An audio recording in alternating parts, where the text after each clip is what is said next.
السلام علیکم ورحمۃ اللہ وبرکاتہ۔ جسے اللہ رکھے اسے کوئی مٹا نہیں سکتا، اور جسے اللہ مٹا دے اسے کوئی بچا نہیں سکتا۔ ایسا ہی کچھ مکہ مکرمہ میں ہوا۔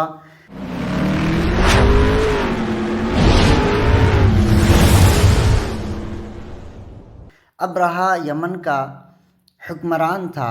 اس نے یمن میں ایک عالیشان کلیسا تعمیر کر کے یمن کے لوگوں میں یہ اعلان کرا دیا کہ آئندہ کوئی شخص حج کے لیے مکہ مکرمہ نہ جائے اور اسی کلیسا کو بیت اللہ سمجھے۔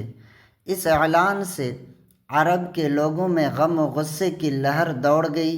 پھر ان میں سے کسی شخص نے رات کے وقت اس کلیسا میں جا کے گندگی پھیلا دی۔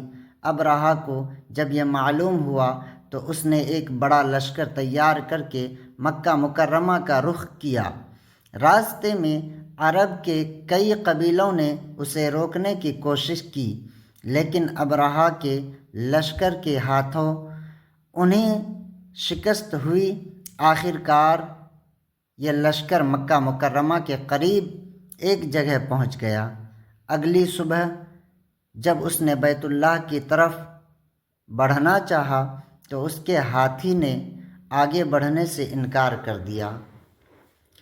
اسی وقت اس کے طرف سے عجیب و غریب قسم کے پرندوں کا ایک غول آیا اور لشکر پر چھا گیا۔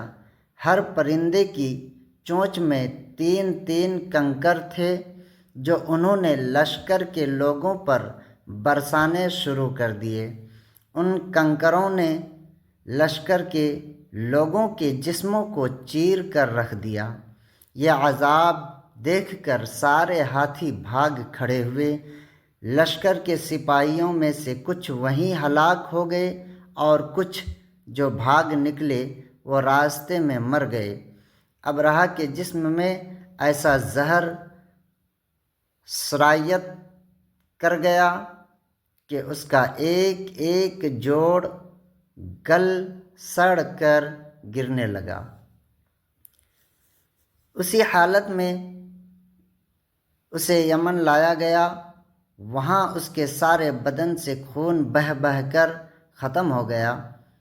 اس کی موت سب سے زیادہ عبرتناک ہوئی۔